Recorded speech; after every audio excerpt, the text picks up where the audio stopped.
नमस्कार दोस्तों, आप सभी लोगों का स्वागत है इंडिया के एकमात्र ऐसे प्लेटफॉर्म चैनल पर जहां पर आपको यूपीएससी की पूरी तैयारी हिंदी माध्यम में करवाई जा रही है। ओके दोस्तों, उसी क्रम में हम आप लोगों के लिए आज लेकर के आए हैं प्रारंभिक भारत का परिचय, जो कि रामशरण शर्मा जी की किताब से लेकर के आए हैं, जो कि आपकी ओल्ड एनसीईआरटी हिस्ट्री में लगती है। ओके दोस्तों, ये क्लास 11th की किताब है, जिसका आज अध्याय हमारा चौथा अध्याय है, जिसका नाम है भौगोलिक ढांचा। और इससे पहले के 3 अध्यायों की वीडियोस आप लोगों को हमारे चैनल पर मिल जाएंगी। सारे प्रश्न आपको एमसीक्यूज में मिलेंगे, क्योंकि यूपीएससी आईएएस प्री का पेपर आपका ऑब्जेक्टिव टाइप में होता है। ओके दोस्तों, और एनसीईआरटी जो होती है आपकी यूपीएससी आईएएस प्री के एग्ज़ाम का बेस होती है। बिना आप एनसीईआरटी क्लियर करें यूपीएससी को नहीं निकाल सकते हैं। तो टाइम को वेस्ट ना करते हुए दोस्तों फटाफट से अपने प्रश्नों की ओर चलते हैं। उससे पहले आप लोगों से रिक्वेस्ट है कि हमारे चैनल को फटाफट से सब्सक्राइब कर दीजिएगा दोस्तों, और लाइक और शेयर करना बिल्कुल ना भूलें। ओके दोस्तों, देखिएगा स्क्रीन पर आज का पहला प्रश्न आप लोग देख पा रहे होंगे। देखिए, स्वतंत्र भौगोलिक इकाई के रूप में भारतीय उपमहादेश का आविर्भाव कब हुआ था? आविर्भाव यानी कि प्रारंभ या उत्पन्न होना या शुरुआत होना। स्वतंत्र भौगोलिक इकाई के रूप में भारतीय उपमहादेश का आविर्भाव कब हुआ था? उत्पन्न होना यानी कि कब शुरुआत हुई थी? लगभग 3 करोड़ वर्ष पहले, या लगभग 4 करोड़ वर्ष पहले, या लगभग 5 करोड़ वर्ष पहले, या लगभग 2 करोड़ वर्ष पहले? दोस्तों, इस प्रश्न का उत्तर मैं आप लोगों को बता देता हूँ। हमारे भारतीय उपमहादेश का जो आविर्भाव हुआ था स्वतंत्र भौगोलिक इकाई के रूप में, वो हुआ था आपका लगभग 4 करोड़ वर्ष पहले। कब हुआ था दोस्तों? लगभग 4 करोड़ वर्ष पहले। और इससे संबंधित कुछ महत्वपूर्ण बिंदु भी हैं जो आपको नेक्स्ट पेज पर देखने को मिलेंगे। जब तक आप दूसरा प्रश्न देखिए विवर्तनिक, यानी कि दोस्तों आप लोगों ने सुना होगा कि प्लेटें, जो धरती के नीचे प्लेटें हैं, वो एक स्थान से दूसरे स्थान पर सरकती हैं। ये हमारे एक बहुत ही तगड़े विद्वान हुए थे जिनका नाम था वैगनर। उन्होंने अपना महाद्वीपीय विस्थापन सिद्धांत दिया था। उन्होंने कहा था कि महाद्वीप एक स्थान से दूसरे स्थान पर सरकते हैं। तो उन्होंने ही बताया था, प्लेट विवर्तने का सिद्धांत था दोस्तों, यानी कि प्लेटें सरकती हैं जिसके कारण जो महाद्वीप सरकते हैं तो अपना स्थान परिवर्तित करते हैं। तो वही सिद्धांत है यहाँ पर कि यहाँ पर देखिए विवर्तनिक यानी टेक्टोनिक गतिविधियों, यानी कि प्लेट विवर्तनिक सिद्धांतों के कारण भारत सहित विभिन्न भौगोलिक इकाइयों के बिखराव की प्रक्रिया कब प्रारंभ हुई थी? ये पूछ रहा है कि जो प्रक्रिया प्रारंभ हुई थी कब प्रारंभ हुई थी। भारत सहित विभिन्न भौगोलिक इकाइयों के बिखराव की, यानी कि टूट के जो बिखरने लगे थे, कब प्रारंभ हुई थी वो प्रक्रिया? लगभग 22 करोड़ 50 लाख वर्ष पूर्व, या लगभग 20 करोड़ 25 लाख वर्ष पूर्व, या लगभग 21 करोड़ 50 लाख वर्ष पूर्व? तो दोस्तों इस प्रश्न का उत्तर मैं आप लोगों को बता देता हूँ। लगभग 22 करोड़ 50 लाख वर्ष पूर्व महाद्वीपों के विस्थापन के या फिर विभिन्न भौगोलिक इकाइयों के बिखराव की प्रक्रिया आरंभ हुई थी। देखिए दोस्तों, यहाँ देखिए पहले विश्व क्या था? आपके 2 भागों में बटा हुआ था, गोंडवाना लैंड और अंगारा लैंड। ओके दोस्तों, जो मैंने आगे मैप लगाए हुए हैं वहाँ से आप अच्छे समझ जाएंगे। देखिए गोंडवाना लैंड क्या था। देखिए प्रायद्वीपीय भारतीय क्षेत्र, जिसमें अंटार्कटिका, अफ्रीका, अरब और दक्षिणी अमेरिका के साथ साथ दक्षिणी बृहद महादेश का हिस्सा था। इस बृहद महादेश को गोंडवाना लैंड कहते हैं। क्या कहते हैं दोस्तों? गोंडवाना लैंड कहते हैं। और देखिए पहले गोंडवाना लैंड उत्तरी बृहद महादेश यानी कि लॉरेशिया के साथ मिला हुआ था, जिसे पेंजिया कहा जाता था दोस्तों। और उत्तरी बृहद महादेश में ग्रीनलैंड, यूरोप और हिमालय के उत्तर स्थित एशिया के भाग शामिल थे। देखिए बाद में गोंडवाना लैंड और लॉरेशिया पृथक पृथक इकाइयाँ बन गए थे, अलग अलग इकाइयाँ बन गए थे। आगे देखिए मैंने मैप लगा रखे हैं, मैप से आप लोग अच्छे समझ पाएंगे। उससे पहले प्रश्नों को देखिए दोस्तों। देखिए भारत यूरेशियाई महादेश में शामिल होने के लिए उत्तर की ओर कितने वर्षों पहले बढ़ना प्रारंभ हुआ था? तो दोस्तों मैंने आप लोगों को बताया कि महाद्वीप एक स्थान से दूसरे स्थान पर सरकते हैं प्लेट विवर्तन का सिद्धांत के आधार पर। उसी क्रम में दोस्तों हमारा जो भारत है वो यूरेशियाई महादेश में शामिल होने के लिए उत्तर की तरफ बढ़ना प्रारंभ हुआ था काफ़ी वर्षों पहले। और ये प्रक्रिया इतनी धीरे होती है कि हम लोग इसको महसूस भी नहीं कर सकते हैं। देखिए तो वो समय पूछ रहा है। लगभग 5 करोड़ 80 लाख वर्ष से लेकर के 3 करोड़ 70 लाख वर्ष पूर्व के बीच में, या फिर लगभग 2 करोड़ 70 लाख वर्ष से लेकर के 3 करोड़ 70 लाख वर्ष पूर्व के बीच में, या लगभग 1 करोड़ 50 लाख वर्ष से लेकर के 2 करोड़ 60 लाख वर्ष पूर्व के बीच में, या निम्नलिखित में से कोई नहीं। दोस्तों इस प्रश्न का उत्तर मैं आप लोगों को दे देता हूँ। हमारा भारत लगभग 5 करोड़ 80 लाख वर्ष पूर्व से लेकर के 3 करोड़ 70 लाख वर्ष पूर्व के बीच में जो है आपको यूरेशियाई महाद्वीप में शामिल होने के लिए उत्तर की ओर बढ़ना प्रारंभ हो गया था। यानी कि आपका यहाँ पर विकल्प पहला सही है। अब देखिए ये प्रक्रिया किस प्रकार घटित हुई ये मैं आप लोगों को बताना चाहूँगा। देखिए कितनी स्लोली स्लोली प्रक्रिया घटित हुई, कैसे कैसे बने देखिएगा। देखिए ये पूरा विश्व है अपना, जो कि पूरा एक था, जिसे पेंजिया कहा जाता था। लॉरेशिया वाला हिस्सा ये रहा और नीचे वाला हिस्सा था गोंडवाना लैंड। तो दोस्तों जैसे ही प्लेट विवर्तन के सिद्धांत के आधार पर भूगर्भ में हलचलें हुई, ये काफ़ी पार्ट में बिखर गया।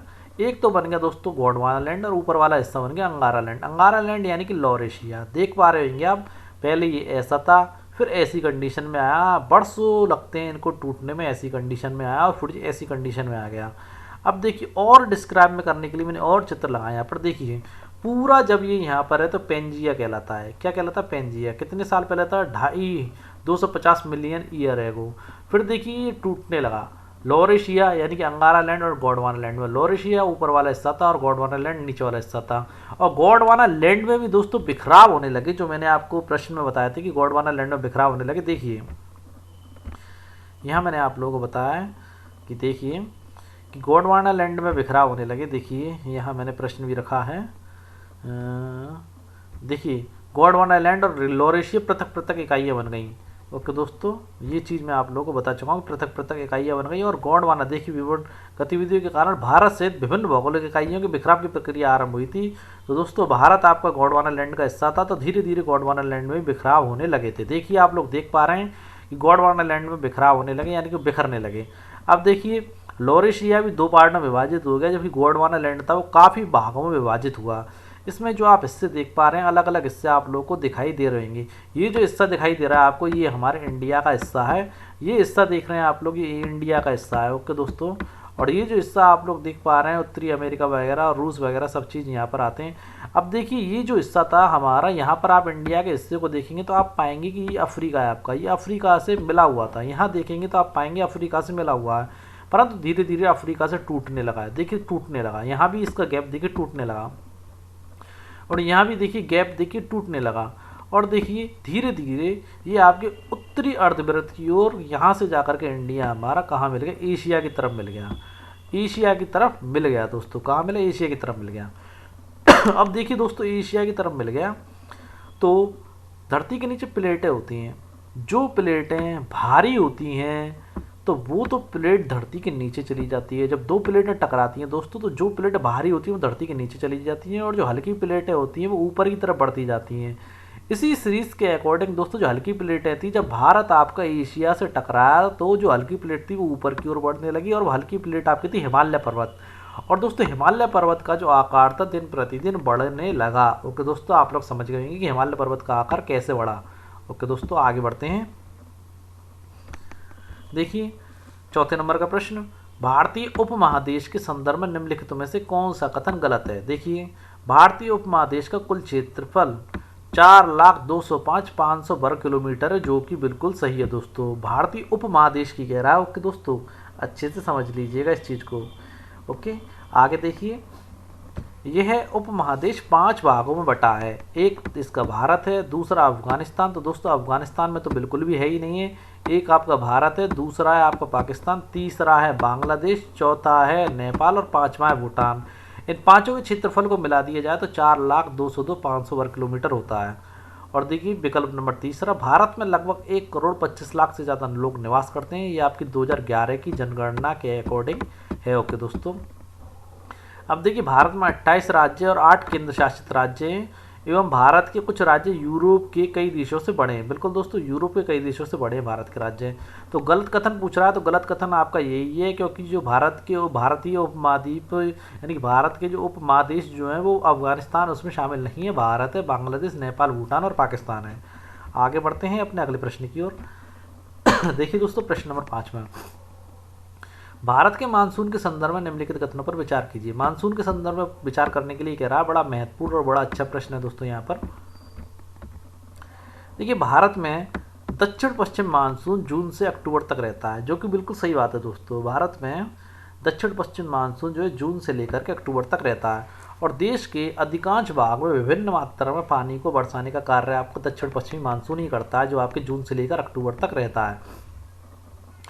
अब देखिए पश्चिमी विक्षोभ से उत्तरी भारत में जाड़े में वर्षा होती है। ओके दोस्तों, जिसे गोल्डन ड्रॉप भी कहा जाता है। देखिए यहाँ उस समय गेहूं की खेती होती है, जौ की खेती होती है, आदि फसलें उस समय पर हो रही होती हैं। ये सारी पश्चिमी विक्षोभ के कारण भारत में जाड़े में वर्षा होती है।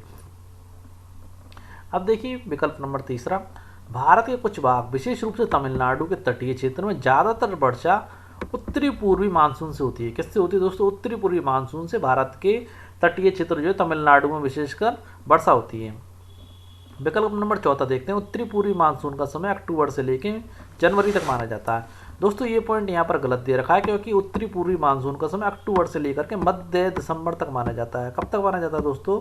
अक्टूबर से लेकर मध्य दिसंबर तक का समय आपका उत्तरी पूर्वी मानसून का माना जाता है, जबकि दक्षिणी पूर्वी मानसून का समय जून से लेकर के अक्टूबर तक का माना जाता है। तो देखिए उपरोक्त कथन में से कौन से कथन असत्य हैं? तो दोस्तों यहाँ पर ओनली हमारा चौथा कथन असत्य है, बाकी के सारे कथन सत्य है। देखिए प्रश्न नंबर छठा, जिसे आज हम उत्तर भारत में खरीफ फसल कहते हैं, वे प्राचीन काल में मुख्यतः किस मानसूनी वर्षा पर आधारित थी? बड़ा ही अच्छा और बड़ा ही महत्वपूर्ण प्रश्न है दोस्तों। जिसे आज हम खरीफ फसल कहते हैं, वे प्राचीन काल में मुख्यतः किस मानसूनी वर्षा पर आधारित थी? तो पहले तो खरीफ फसल को ही बता देता हूँ दोस्तों। खरीफ फसल में क्या आता है? आपका धान आता है, जैसे चावल कहते हैं, मक्का, ज्वार, बाजरा, मूंग, सोयाबीन, उड़द और कुल्थी की दाल भी आती है दोस्तों। ये सारी चीज़ें आपकी खरीफ की फसल के अंतर्गत आती हैं। तो देखिए प्राचीन काल में ये आपकी दक्षिणी पश्चिमी मानसून पर आधारित थी, या उत्तरी पूर्वी मानसून पर आधारित थी, या फिर पश्चिमी विक्षोभ पर आधारित थी, निम्न में से कोई नहीं। तो आप लोगों को बता देता हूँ, प्राचीन काल में दोस्तों जो खरीफ की फसल हमारी उत्तर भारत में ये दक्षिणी पश्चिमी मानसून पर आधारित थी। किस पर आधारित थी दोस्तों? दक्षिणी पश्चिमी मानसून पर। प्रश्न नंबर 7वां देखिए, व्यापारियों ने किस मानसून के सहारे जहाज़ों पर सवार होकर पश्चिमी एशिया और भूमध्य सागरीय क्षेत्र से चलकर भारत और दक्षिणी पूर्वी एशिया आना प्रारंभ किया? देखिए दोस्तों, पहले इंपॉर्टेंट बात मैं आप लोगों को ये बता देता हूँ कि व्यापारियों को ये पता चल गया था कि मानसून किस दिशा में कब बहता है और किस दिशा में मानसून कब बहता है। तो दोस्तों जो भारत की तरफ जो आने वाले लोग थे, उन लोगों को ये पता चल चुका था कि किस टाइम पर कौन सी मानसूनी हवाएं किस तरफ चल रही हैं। तो उसी का फ़ायदा उठा करके उन्होंने भारत और एशिया के क्षेत्रों में व्यापार करना प्रारंभ किया था। देखिए व्यापारियों ने किस मानसून के सहारे जहाज़ों पर सवार होकर पश्चिमी एशिया और भूमध्य सागरीय क्षेत्र से चलकर भारत और दक्षिणी पूर्वी एशिया, कहाँ से आते थे दोस्तों? पश्चिमी एशिया से लेकर के दक्षिणी पूर्वी एशिया वाले क्षेत्रों में आते थे। अगर नक्शा काटेंगे तो अगर पश्चिमी एशिया आपका यहाँ है और कहाँ पर रहे दोस्तों? दक्षिणी पूर्वी एशिया, इस साइड में आते थे दोस्तों। तो दोस्तों किस प्रकार की मानसूनी हवाएं होंगी जिनके सहारे वो आते थे? दक्षिणी पूर्वी मानसून के सहारे, या उत्तरी पूर्वी मानसून के सहारे, या पश्चिमी विक्षोभ के सहारे, या उत्तरी पश्चिमी मानसून के सहारे?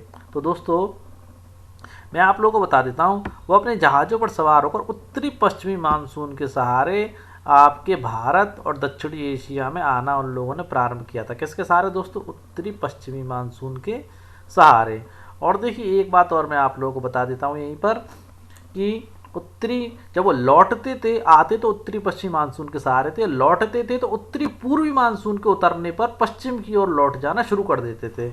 लिख लेना, उत्तरी पूर्वी मानसून के उतरने पर पश्चिम की ओर लौट जाना शुरू कर देते थे। ओके दोस्तों, इसके साथ ही महत्वपूर्ण जानकारी आप लोगों को दे देता हूँ।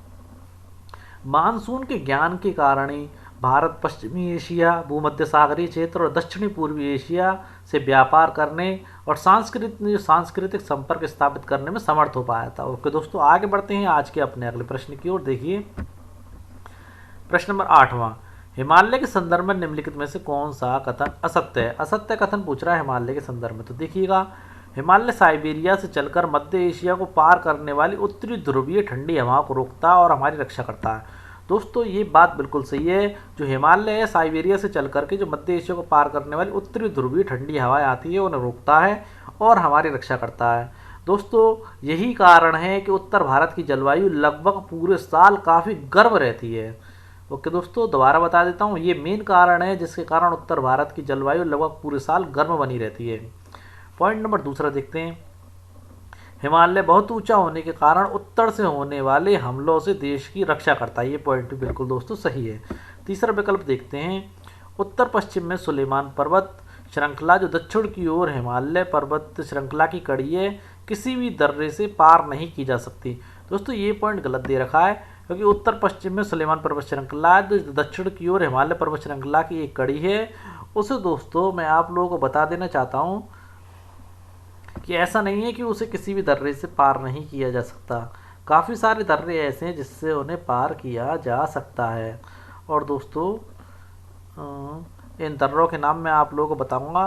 देखिए, बोलन दर्रा है जिसके जरिए आप जो है उत्तरी पश्चिम में सुलेमान पर्वत श्रृंखला को, दक्षिण की और हिमालय पर्वत की कड़ी है, तो देखिए बोलन दर्रे से आप इसे पार कर सकते हैं। किस दर्रे से पार कर सकते हैं? बोलन दर्रे से। ओके दोस्तों, पॉइंट नंबर चौथा देखिए दक्षिण की ओर सुलेमान पर्वत श्रृंखला बलूचिस्तान में किरदर पर्वत श्रृंखला से जुड़ी है। इसे बोलन दर्रे से पार किया जा सकता है। दोस्तों इसे भी बिल्कुल बोलन दर्रे से पार किया जा सकता है। ओके दोस्तों, इसके साथ ही दोस्तों खाली बोलन दर्रे के अलावा मैं आपको सुलेमान पर्वत के संदर्भ में कुछ और चीज़ भी बताना चाहूँगा यहाँ पर दोस्तों, कि इसे बोलन दर्रे से तो पार किया ही जा सकता है, और देखिए इसे खैबर दर्रे से भी और गोमल दर्रे से भी पार किया जा सकता है। लिख लेना दोस्तों, आपकी जो तीसरे नंबर का जो विकल्प है, इसे बोलन दर्रे के साथ साथ आपके खैबर दर्रे और दोमल दर्रे से भी पार किया जा सकता है। जबकि जो चौथा सुलेमान पर्वत है, इसे ओनली बोलन दर्रे से पार किया जा सकता है। दोबारा सुन लीजिए, सुलेमान पर्वत श्रृंखला जो आपके उत्तर पश्चिम में है, उसे ओनली आपकी खैबर, बोलन और दोमल दर्रे से पार किया जा सकता है। और जबकि दक्षिण की ओर जो सुलेमान पर्वत श्रृंखला है दोस्तों, उसको आपको ओनली मात्र बोलन दर्रे से पार किया जा सकता है। समझ चुके होंगे आप लोग। आगे बढ़ते हैं। देखिए, बड़ा ही महत्वपूर्ण प्रश्न मैंने यहाँ पर लगा दिया है। इसको इस चैप्टर का सार कह सकते हैं एक तरीके से। देखिए, विभिन्न संस्कृतियों के उद्भव एवं विकास किन नदी घाटियों के सहारे विकसित हुए, उसे सूची प्रथम एवं सूची द्वितीय से शामिल कीजिए। देखिए, हड़प्पा संस्कृति किस नदी घाटी के सहारे आपकी विकसित हुई थी? सबसे पहला प्रश्न ये पूछ रहा है। तो देखिए, हड़प्पा संस्कृति जो थी हमारी, इसके संदर्भ में मैं आप लोगों को बता दूं, ये सिंधु नदी घाटी सभ्यता के सहारे विकसित हुई थी। ओके दोस्तों, अब देखिए वैदिक संस्कृति आपकी पंजाब प्रदेश और वैदिक संस्कृति आपके पश्चिम उत्तर प्रदेश एवं पंजाब में विकसित हुई थी। कहाँ पर हुई थी दोस्तों? पश्चिम उत्तर प्रदेश और पंजाब में विकसित हुई थी। और देखिए, इसके संदर्भ में एक महत्वपूर्ण बात मैं आप लोगों को और बता देना चाहता हूँ। देखिए, पश्चिम उत्तर प्रदेश एवं पंजाब में ये वैदिक संस्कृति उत्पन्न हुई थी, और इसका विकास जो हुआ था, इसके विकास के संदर्भ में और आप लोगों को बता देता हूँ, पश्चिमी गंगा घाटी में हुआ था। कहाँ पर हुआ था इसका विकास? पश्चिमी गंगा घाटी में इसका विकास हुआ था। लिख लेना आप लोग, पश्चिमी गंगा घाटी में इसका उद्भव तो हुई थी पश्चिम उत्तर प्रदेश और पंजाब में, परंतु इसका जो विकास हुआ था, अगर विकास की बात की जाए दोस्तों, तो देखिए दोस्तों, इसका विकास पश्चिमी गंगा घाटी में हुआ था। किस पर हुआ था? पश्चिमी गंगा घाटी में इसका विकास हुआ था। आप लोग लिख लेना, जरा सा भी कंफ्यूज होने की आवश्यकता नहीं है। अब देखिए, वैदकोत्तर संस्कृति। देखिए, वैदकोत्तर संस्कृति आपकी मध्य गंगा घाटी में इसका उद्भव हुआ था। कब हुआ था दोस्तों? मध्य गंगा घाटी में इसका उद्भव हुआ था वैदकोत्तर संस्कृति का। और देखिए, ये संस्कृति मुख्यतः लोहे के प्रयोग पर आश्रित थी। किस पर आश्रित थी दोस्तों? वैदिकोत्तर संस्कृति मुख्य रूप से लोहे के प्रयोग पर आश्रित थी। इंपॉर्टेंट चीज़ें अगर आपको लगा करें तो आप नोट डाउन कर लिया करें दोस्तों। अब देखिए, आरंभिक मध्य युग था, ये किस नदी घाटी के सहारे इसका उद्भव हुआ था? तो दोस्तों मैं बता देता हूँ, आरंभिक जो मध्य युग था वो ब्रह्मपुत्र घाटी से इसका उद्भव हुआ था। ओके दोस्तों, देखिए इसके संदर्भ में एक लाइन में बता देता हूँ आप लोग। देखिए, असम सहित समूची ब्रह्मपुत्र घाटी को आरंभिक मध्य युग से महत्व प्राप्त हुआ है। ओके दोस्तों, असम सहित समूची ब्रह्मपुत्र घाटी को आरंभिक मध्य युग से महत्व प्राप्त हुआ है। ओके दोस्तों, अब देखिए, गुप्त युग के विषय में अगर बात की जाए तो गुप्त युग आपका जो था, इसका उद्भव आपका माना जाता है गंगा घाटी और उत्तरी बंगाल। कहाँ से माना जाता है दोस्तों? इसका गंगा घाटी और उत्तरी बंगाल। देखिए, निचली गंगा घाटी और उत्तरी बंगाल को वास्तव में गुप्त युग का उत्कर्ष काल माना जाता है। ओके दोस्तों, और ऑप्शन की बात की जाए तो पहले का आपका 5वां है, और दूसरे का आपका मैं आप लोग को बता ही चुका, दूसरे का 3रा है, और तीसरे का आपका 2रा है, और यानी कि यहाँ पर आपके ऑप्शन सी सही हैं। ओके दोस्तों, आगे बढ़ते हैं अपने अगले प्रश्न की ओर। देखिए, प्रश्न नंबर 10वां, भारत के संदर्भ में निम्नलिखित कथनों पर विचार कीजिए। देखिए भारत के उत्तर में सिंधु और गंगा की नदी प्रणालियां हैं, जो बिल्कुल सही है दोस्तों। दक्षिण में विंध्याचल पर्वत स्थित है, विंध्य पर्वत स्थित है दोस्तों। इन दोनों के बीच विस्तृत प्रदेश अरावली पर्वतों द्वारा दो भागों में बटा हुआ है दोस्तों। और अरावली पर्वत श्रृंखला का सबसे अधिक विस्तार आपके राजस्थान में है। मैंने आपको एनसीईआरटी ज्योग्राफी की वीडियो में भी बताया था, फिर से बता देता हूँ। अरावली पर्वत श्रृंखला की शुरुआत जो होती है दिल्ली से होती है। पालनपुर आपकी अरावली पर्वत श्रृंखला की शुरुआत है वो दिल्ली से होती है। जो रायसेना की हिल्स हैं वहाँ से होती है, जो राष्ट्रपति भवन स्थित है। और उसका जो एंड होता है गुजरात के पालनपुर में होता है। और सबसे अधिक विस्तार इसका राजस्थान में है। देखिए अरावली पर्वत से पश्चिम के जो भूभाग है थार मरुस्थल में पड़ता है। अरावली पर्वत श्रृंखला से पश्चिम का जो भूभाग है थार मरुस्थल में पड़ता है, बिल्कुल सही है दोस्तों। और ये थार मरुस्थल दोस्तों ये आपका शुष्क मरुस्थल है। कौन सा मरुस्थल है? शुष्क और गर्म मरुस्थल है। ओके दोस्तों, अगर ठंडे मरुस्थल की बात की जाए तो वो लद्दाख के क्षेत्र में आता है, जम्मू कश्मीर के जो केंद्र शासित प्रदेश है लद्दाख, वहाँ पर। ओके दोस्तों, मरुस्थल भी दो प्रकार के होते हैं, एक तो गर्म और ठंडा। अगर गर्म मरुस्थल की बात की जाए तो थार मरुस्थल है, ठंडे की बात की जाए तो लद्दाख वाला क्षेत्र आता है, जहाँ बर्फ ही बर्फ होती है दोस्तों। ओके दोस्तों, तो देखिए उपरोक्त कथनों में से कौन से कथन सत्य है? तो यहाँ पर हमारे सभी कथन सत्य हैं। आगे बढ़ते हैं अपने अगले प्रश्न की ओर। देखिए दोस्तों प्रश्न नंबर 11वां, उत्तरी और पश्चिमी भारत की अधिकांश भाषाएं किस मूल भाषा से विकसित हुई हैं? बड़ा इंपॉर्टेंट प्रश्न है दोस्तों। कहाँ किस किस क्षेत्रीय भाषा के विषय में बात कर रहा है? उत्तरी और पश्चिमी भारत की अधिकांश भाषाएं किस मूल भाषा से विकसित हुई हैं? संस्कृत से, हिंदी से, देवनागरी से या हिंद आर्य भाषा से? तो दोस्तों इस प्रश्न का सीधा सा उत्तर है उत्तरी और पश्चिमी भारत की अधिकांश भाषाएं हिंद आर्य भाषा से आपकी विकसित हुई हैं।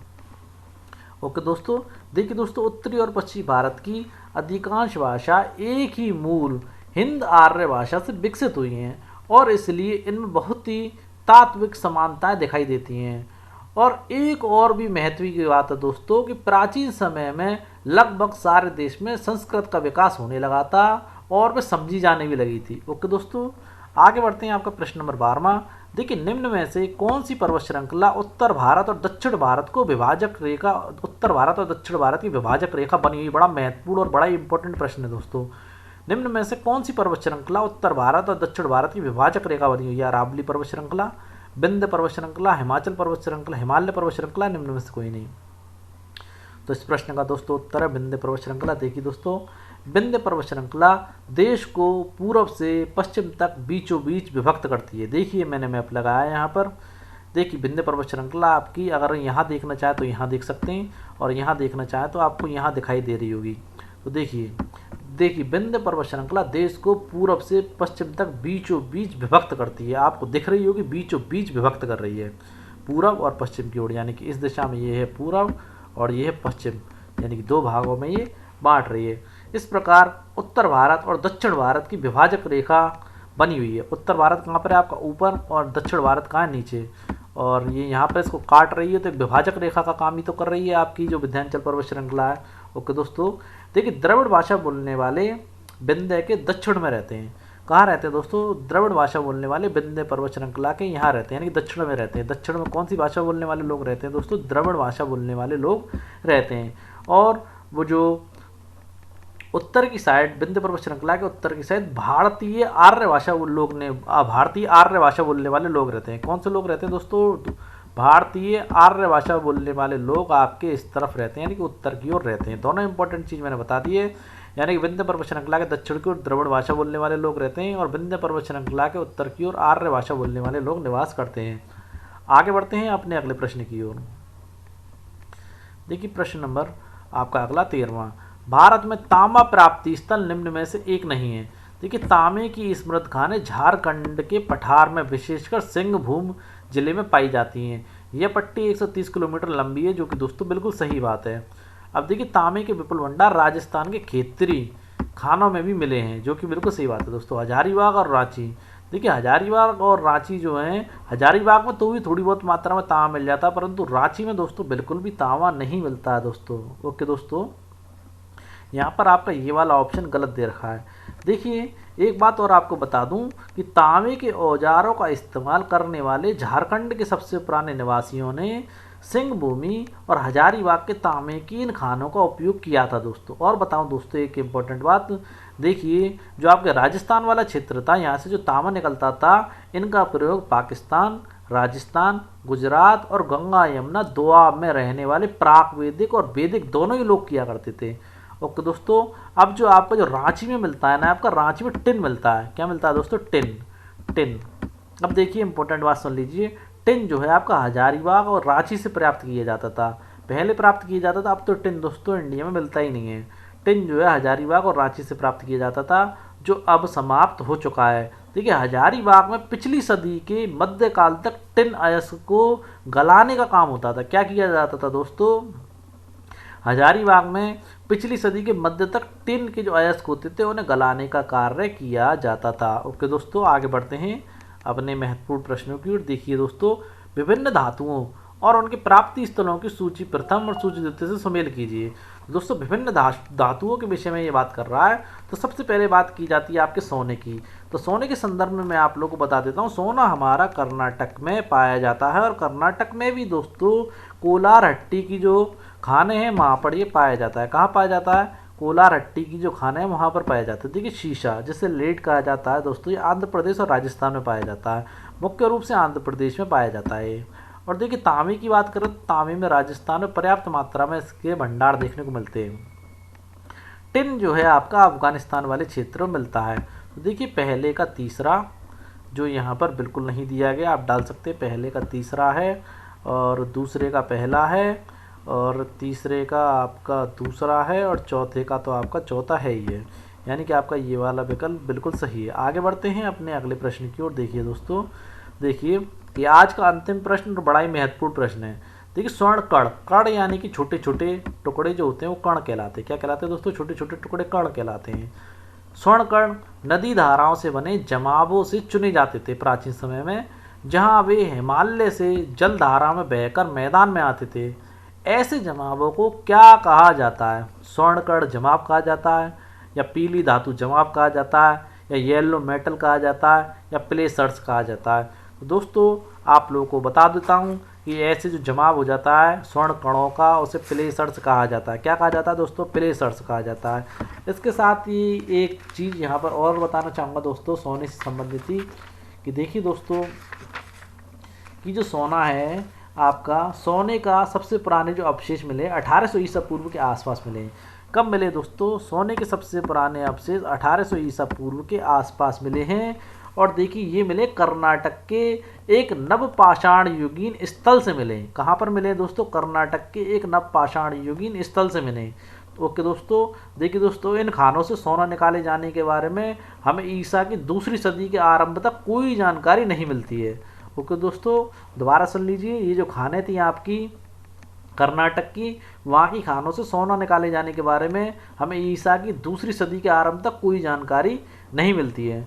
ओके दोस्तों, आज की वीडियो हमारी आप लोगों को कैसे लगी ये कमेंट बॉक्स में ज़रूर बताएं। और दोस्तों चैनल को सब्सक्राइब करना बिल्कुल भी ना भूलें। दोस्तों चैनल को सब्सक्राइब आपको आवश्यक रूप से करना है। और जो स्टूडेंट आपकी यूपीएससी की तैयारी कर रहे हैं उन्हें चैनल का लिंक भेजें और उन्हें चैनल के विषय में बताएं कि ये एकमात्र इंडिया का ऐसा चैनल है जो आपको यूपीएससी आईएएस की तैयारी हिंदी माध्यम में करवा रहा है। फरवरी में आपकी यूपीएससी आईएएस के फॉर्म आ जाएंगे और फिक्स आप लोगों के पास 5 महीने का समय है। आप लोगों को पूरा कंटेंट आपको 5 महीने में मिल जाएगा, इसलिए हमारे साथ जुड़े रहें और अपनी तैयारी को सुदृढ़ करें। कल फिर मिलते हैं दोस्तों अपनी एक ऐसी अच्छी वीडियो के साथ। तब तक के लिए जय हिंद दोस्तों।